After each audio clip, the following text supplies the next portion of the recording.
వేదిక మీదకి ఆయన రాబోతున్నారు. ఇప్పటికే మొత్తం కూడా సభా ప్రాంగణం అంతా కూడా బీఆర్ఎస్ శ్రేణులతో నిండిపోయింది. పూర్తి స్థాయిలో కొద్దిసేపటి వరకు కూడా ట్రాఫిక్ జామ్ వల్ల వెహికల్స్ అన్ని కూడా ఎక్కడికక్కడ నిలిచిపోయాయి. ఇటు కరీంనగర్ రూట్ లో కావచ్చు, వరంగల్ రూట్ లో కావచ్చు, చాలా వాహనాలు నిలిచిపోయి గంటల తరబడి ట్రాఫిక్ జామ్ కావడంతో వాళ్ళంతా నడుచుకుంటూ వాహనాలను అక్కడే వదిలేసి నడుచుకుంటూ సభకు చేరుకుంటున్నారు. ఈ నేపథ్యంలో సభా ప్రాంగణం అంతా కూడా పూర్తిగా నిండిపోయినటువంటి పరిస్థితి ఉంది.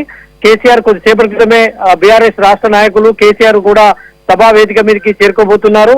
ఇప్పుడే హెలికాప్టర్ ద్వారా ఆయన దిగారు. అయితే కేసీఆర్ ఏం మాట్లాడతారనేటువంటి దానిపైనే సర్వత్రా ఉత్కంఠ ఆసక్తి ఉంది. అయితే ఆయన ప్రసంగం 7 గంటలకు కేసీఆర్ ప్రసంగం ప్రారంభం కానుంది.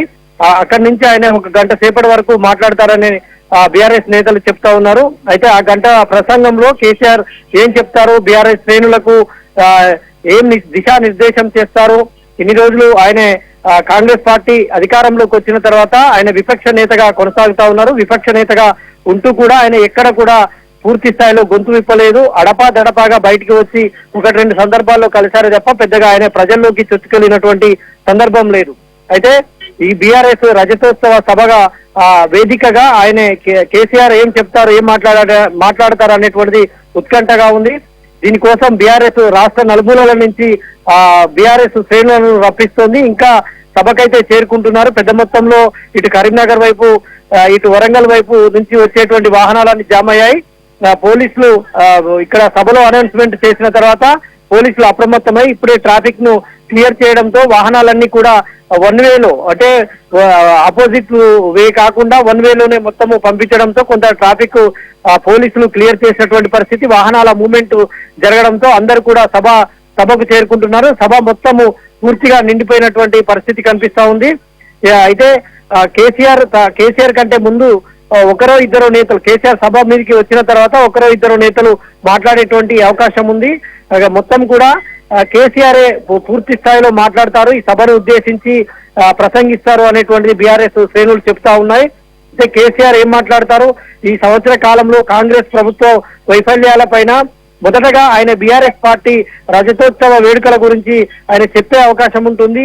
పార్టీ పుట్టిన దగ్గర నుంచి పార్టీ ఎదుర్కొన్నటువంటి సమస్యలు, ఒడిదొడుకులు, తర్వాత ఈ అధికారంలో ఉన్నప్పుడు ఏం చేశారు, అధికారం కోల్పోయాక ప్రతిపక్షంలో ఉండి పార్టీ ఏం చేసిందనేది ఈ 25 నెలల కాలంలో మొత్తం పార్టీ ప్రస్థానాన్ని వివరించిన తర్వాత ఆయనే కాంగ్రెస్ ప్రభుత్వ వైఫల్యాలను కూడా వెండగడతారని బీఆర్ఎస్ నేతలు చెప్తున్నారు. కాంగ్రెస్ ప్రభుత్వం పైన ఇప్పటికే వాళ్ళంతా కూడా విరుచుకుపడతా ఉన్నారు.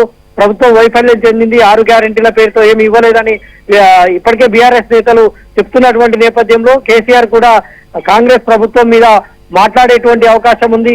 అదేవిధంగా ఇటు కేంద్రంలో అధికారంలో ఉన్నటువంటి బీజేపీ సర్కార్ను కూడా ఆయన నిలదీసేటువంటి అవకాశం ఉంది.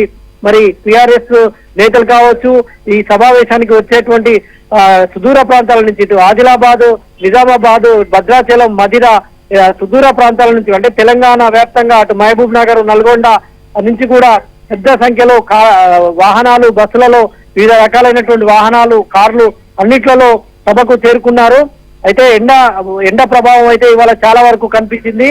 మధ్యాహ్నం తర్వాత ఎండ ఎక్కువగా రావడంతో ఇవాళ 40 నుంచి 43 డిగ్రీల ఉష్ణోగ్రతలు ఉండడంతో ఉష్ణోగ్రతలు తగ్గిన తర్వాతనే వీళ్ళంతా కూడా కొంత బయలుదేరి ఇప్పుడిప్పుడే సభ మొత్తం పూర్తి స్థాయిలో నిండుతోంది. కేసీఆర్ రావడంతో ఇంకా ఉత్సాహంతో శ్రేణులన్నీ అయితే ఇక్కడ మనకు కనిపిస్తా ఉన్నాయి. చాలా ఉత్సాహంతో కేసీఆర్ ప్రసంగం వినడానికి, ఆయన చూడడానికి అన్నట్టుగా చాలా మంది వస్తున్నారు. వృద్ధులు కూడా, చాలా మంది మహిళలు కూడా మనకు కనిపించారు సభకు రావడంతో. అయితే కొన్ని వాహనాలు కొన్ని చోట్ల ట్రాఫిక్ జామ్ ఉండడంతో, కొన్ని చోట్ల పార్కింగ్ సమస్యలు ఉండడంతో అక్కడ వాహనాలను వదిలేసి సభకు కాలినడకన వచ్చినటువంటి దృశ్యాలను కూడా మనం చూస్తాం. అదేవిధంగా బీఆర్ఎస్ నాయకులు కూడా ట్రాఫిక్ జామ్ లో ఇరుక్కుపోయారు. సబితా ఇంద్రారెడ్డి ట్రాఫిక్ జామ్ లో ఇరుక్కుపోతే ఆమె వాహనాన్ని క్లియర్ చేసి పోలీసులు పంపించారు. అయితే హన్మకొండ జిల్లా అధ్యక్షుడు వినయ్ భాస్కర్, మాజీ ఎమ్మెల్యే వినయ్ భాస్కర్ వాహనం కూడా ట్రాఫిక్ లో చిక్కుకోవడంతో ఆయన నేరుగా ఒక కార్యకర్త బైక్ మీద సభాస్థలికి చేరుకున్నటువంటి దృశ్యాలను మనం చూసాం. ఈ విధంగా నాయకులు కూడా ట్రాఫిక్ లో ఇరుక్కోవడంతో వారి వాహనాలు అక్కడే వదిలేసి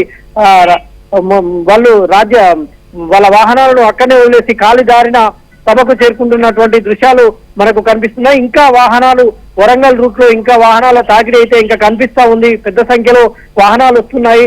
ట్రాఫిక్ అడ్డంకులను కూడా దాటుకొని వాహనాలు వస్తున్నటువంటి దృశ్యం. అంటే పోలీసులు అప్రమత్తమయ్యారు. ఎక్కడ కూడా ఇటు భద్రత వైఫల్యం అనేటువంటిది లేదు. తర్వాత ఇటు పోలీసులు చాలా భద్రత కల్పించారు. తర్వాత ఇటు ట్రాఫిక్ నియంత్రణలో కూడా పోలీసులు చాలా భాగస్వాములై వెంటనే ట్రాఫిక్ ని క్లియర్ చేస్తున్నటువంటి దృశ్యాలు అయితే మనకు కనిపిస్తా ఉన్నాయి. అయితే కేసీఆర్ ఈ సభ ద్వారా ఏం చెప్పదలుచుకున్నారు, ఏం మాట్లాడతారు అనేటువంటిదే సర్వత్రా ఉత్కంఠ ఆసక్తి నెలకొంది. నవీన్, నవీన్, తీవ్రమైన ఎండ ఉంది మధ్యాహ్నం నుంచి. ఆ టైం నుంచి కూడా అందరూ పెద్ద ఎత్తున కార్యకర్తలు బయలుదేరినట్లుగా తెలుస్తూ ఉంది కదా.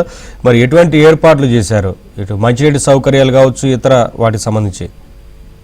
మీరు చెప్పినట్టు ఇవాళ ఎండ 11 గంటల నుంచే ప్రచండ బాణుడు ప్రభావం చూపించాడు. అయినా కూడా ఈ బీఆర్ఎస్ కార్యకర్తలు గ్రామాల్లో ఆల్రెడీ వాళ్లకు ముందస్తుగా ఏర్పాటు చేసినటువంటి సౌకర్యాలు ఏవైతే బస్సు ఉన్నాయో బస్సులో కూడా అక్కడ స్థానిక నాయకత్వము బస్సులో ఆహార పొట్లాలను కూడా బస్సులోనే సిద్ధం చేసి పులిహోర లాంటివి తెచ్చుకున్నారు. తర్వాత ఇక్కడికి వచ్చిన తర్వాత సభా వేదిక దగ్గర కూడా భారీ స్థాయిలో మజ్జిగ ప్యాకెట్లు 10-15 లక్షలకు మజ్జిగ ప్యాకెట్లను ఏర్పాటు చేశారు. వాటర్ బాటిల్స్ ఇవన్నీ కూడా ఒక డ్రమ్ములలో పెట్టేసి డ్రమ్ములలో ఐస్ గడ్డలను వేయడంతో అవన్నీ కూలింగ్ లో ఉన్నాయి. అయితే ఇక్కడ వాటర్ సదుపాయం కానీ మజ్జిగ సదుపాయం కానీ బాగానే ఉన్నట్టు మనం చెప్పుకోవాల్సి ఉంటుంది. అందరికీ కూడా అడిగినటువంటి వారికి లేదనకుండా మజ్జిగ వాటర్ సరఫరా చేశారు. కానీ ఇక్కడికి చేరుకోవడమే కొంత ఇబ్బంది పడినట్టు మనకు అర్థమవుతుంది. కార్యకర్తలందరూ ఇక్కడికి చేరుకోవడానికే ఎండలో రావడము, మధ్యాహ్నం అంతా కూడా ఎండలోనే జర్నీ చేసి ఇప్పుడు కొంత చల్లబడింది కాబట్టి ఇప్పుడు సభకాడికి చేరుకున్నారు. సభ అంతా చల్లపుటనే సాగుతుంది. ఇప్పుడైతే ప్రశాంతంగా ఉంది. వాళ్ళంతా కూడా మధ్యాహ్నం ప్రచండ బాణుడికి కొంత చాలా మందికి ఎండ దెబ్బ కూడా సోకి పడిపోయినటువంటి పరిస్థితి ఉంది. అయితే చాలా మంది వృద్ధులు మహిళలు ఇబ్బందులు పడుకుంటూ కూడా సభా ప్రాంగణానికి చేరుకున్నారు.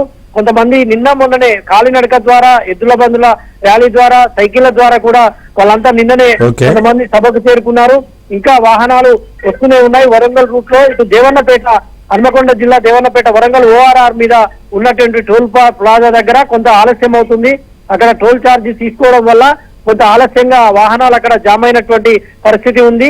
తర్వాత ఇటు వరంగల్ రూట్ లో వచ్చేటువంటి ఎల్లాపూర్ ROD అయితేనేమి, తర్వాత చింతగట్టు కాకతీయ SRSP కెనాల్ మీద ఉన్నటువంటి చిన్న రహదారి అయితేనేమి, ఇక్కడ అనంతసాగర్ లో ఉన్నటువంటి SRSP కెనాల్ మీద నిర్మించినటువంటి వంతెన మీద ఈ 3 చోట్ల చాలా ట్రాఫిక్ అంతరాయం ఏర్పడుతుంది. అయినా కూడా వాళ్ళు కొంత వేరే రూట్ల నుంచి పోలీసులు ఆల్టర్నేటివ్ రూట్ చూపించడంతో వాళ్ళంతా కూడా ఆ మార్గంలో వెళ్లి కొంత ట్రాఫిక్ క్లియర్ అయింది. సభా ప్రాంగణానికి అయితే భారీ సంఖ్యలో కార్యకర్తలు చేరుకున్నటువంటి దృశ్యాలు